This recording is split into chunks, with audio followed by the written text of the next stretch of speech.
reflect on that for a moment. What was it like just being kids in that world of Willy Wonka? Well, first of all, we had no idea that, what is it, 54? 53. Yeah. 54 years ago we made it, although it came out 53 years ago. We had no idea that 54 years later, people would still be interested in Wonka and the impact that. I mean, because if we'd known, I'd have stolen more props. You would have stolen even more props. Even more props. I would. Of course I would. And Charlie would have stolen one. Me too. But She I just better didn't. mind her shed Right. because, we know where everything's hidden. But we had no idea Yeah. that the impact that this film would have on us and on people that enjoy the film. But it was a lot of work. It wasn't all fun and games. 5 months of shooting, and that's probably why I didn't stay in the industry. Filmmaking is very tedious Yeah. to me. Yeah. And, at that time, a lot of different experience than it is now. There's a lot of things that get done with Very- post-production, exactly, digital things, everything there was exactly. practical. Exactly. I think there's some truth there, Pete, in that you just didn't like us, you preferred cows. Because he's a veterinarian, so he prefers dairy cattle to us. They have more interesting conversations. That's what I was going to say, better conversationalist. I mean, but sort of the thing that you would expect to hear, which is absolutely true, is here we are, we're in Munich, Germany. The sets were amazing. The music was good. The cast, present company, except, they had some really great actors in it. The writing was really, really good. Gene Wilder was in it, who's, as we all know, was fantastic. We're surrounded by candy. 2 of us at least were rewarded for bad behavior. It's like there was every reason to really, really want to be in this particular film. So I know the result was great on film, but yes, the process of making it tedium aside was also really, really enjoyable. I would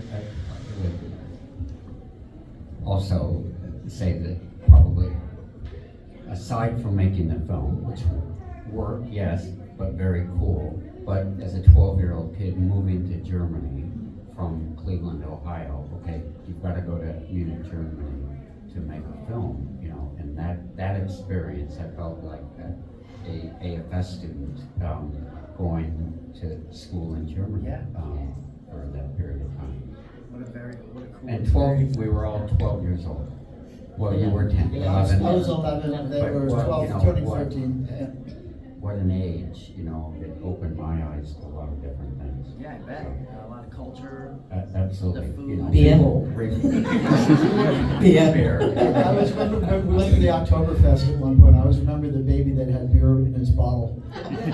They're very into their beer over there in Germany. Yeah. And another interesting thing about being in Germany at that time is that World War II had only ended like 22 years before or something like that. I mean, so here we have Brits and US in Germany all sort of coming together to make a piece of art. So that was also kind of an interesting thing. I'd be remiss if I didn't ask about Gene Wilder. Of course, he was an amazing actor, and he brought so much to the screen and to every script. He really made the words jump off the page. In terms of Willy Wonka, he played this character who was somewhat endearing, but at also certain times very maniacal and crazy. But I was curious to know how, working with you as kids, how he treated you when the camera wasn't rolling, and what your relationship with Gene was when you weren't filming. He was kind and patient with us all. We would compete to kind of sit closest to him and hear stories. He would sit and tell us stories. Him and Jack Albertson, they'd be comparing notes and things. So Gene wasn't kind of zany and crazy like you do. He was just Gene, just hanging around, and none of that sort of that you might expect. Don't bother Mr. Wilder, and you kids being annoying. No, we just all hang around the set together. So it was very collegiate, collaborative, nice guy. I just watched one of my favorite documentaries, Best Night in Pop, Michael Jackson, and We Are the World, the story of that. And when they did that, they did it in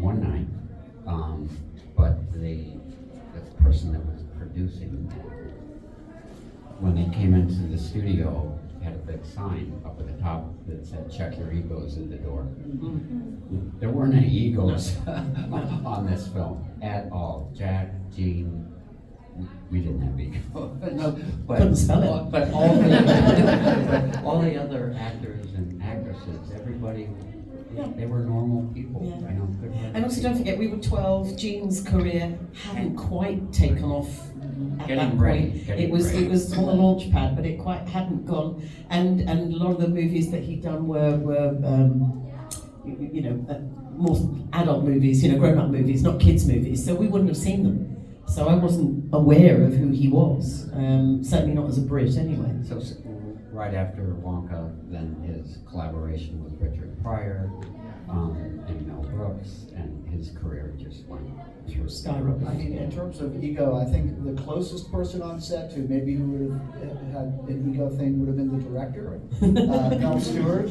But I think really, because he was very loud and yelled a lot, and also wanted to repeat scenes, lots and lots of takes.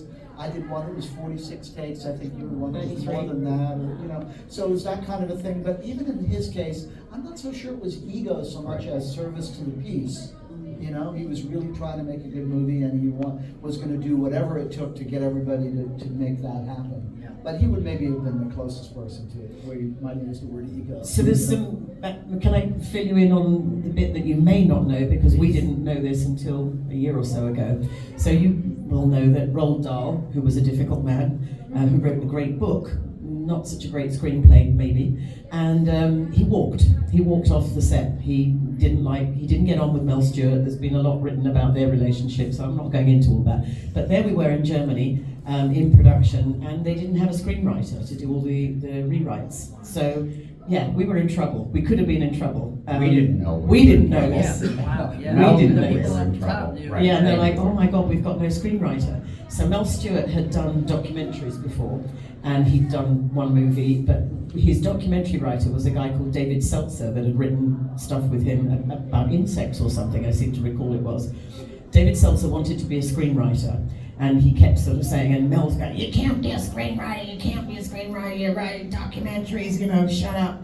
And then he called David Seltzer, who was about 32, 31 at the time, and said, here's your chance, because he probably offered it to other people and they turned it down, but David didn't know that. And he said to David, if you want to be a screenwriter, we'll fly you out to Germany tomorrow, coach, and you're not to tell anybody you're there, and you won't get a credit for this. You won't get a writing credit, but it's a start in your career. So David Seltzer took that deal, and he was flown out to Germany, and they locked him in a hotel room, as he describes it, because we've spoken to him in like the last 18 months or so, and he said he had like Brunhilde was outside the door guarding him as he was feverishly writing all these things. So David Seltzer is the one that's responsible for creating Slugworth as a character. He put that in. And many of the other quotes, so shines a good deed, a lot of these things were David Seltzer. David Seltzer then went on to have a screenwriting career, and his next movie was The Omen. Wow, that's really cool. What a cool origin News story. to, it's relatively new to us. That's really cool to know. Thank you for sharing that. I wanted to know, before we open to the crowd questions, this is a perfect segue for that. You have been doing these conventions for a while now, fielding so many questions from the fans over the years. What is one question that you're tired of getting asked? We can't say that because they might want to ask it. No, because I'm sure there's questions like, was it real chocolate in the river, or was it real Exactly. candy? Like I could list 5, but then we wouldn't have anything to talk about for the next. That's true. That's true. Just to make you feel more comfortable, a friend of mine was producing a music video for Ozzy Osbourne and filming at the Osbournes' house. So I was a bit of a fan at the time, and I said, please can I come and hang out and just be at their house in the UK. So doing that, and then I was introduced, Sharon, this is my friend Julie, she played for Rupert. No way! And all of that went on. So they stopped filming, and Ozzy shambled over, and he went, so was the river really chocolate? So you're in good company. Awesome. So if everything's on the table, let's start with this. When you fall down the little chute, That was his second question. yeah. That was the So second what question. was down there, That and was how what far Ozzy did did said, it go? "Where'd you go to when you went down the chute?" So it was about 6 or 7 foot, and I landed on some cardboard boxes. There is another story. How many kids have we got here? Not too many. Okay. So there is another story. So the assistant director's son, who was quite cute, he was hot. And I was 13, he was 15, and he was one of the stagehands that had been arranged to catch me as I fell.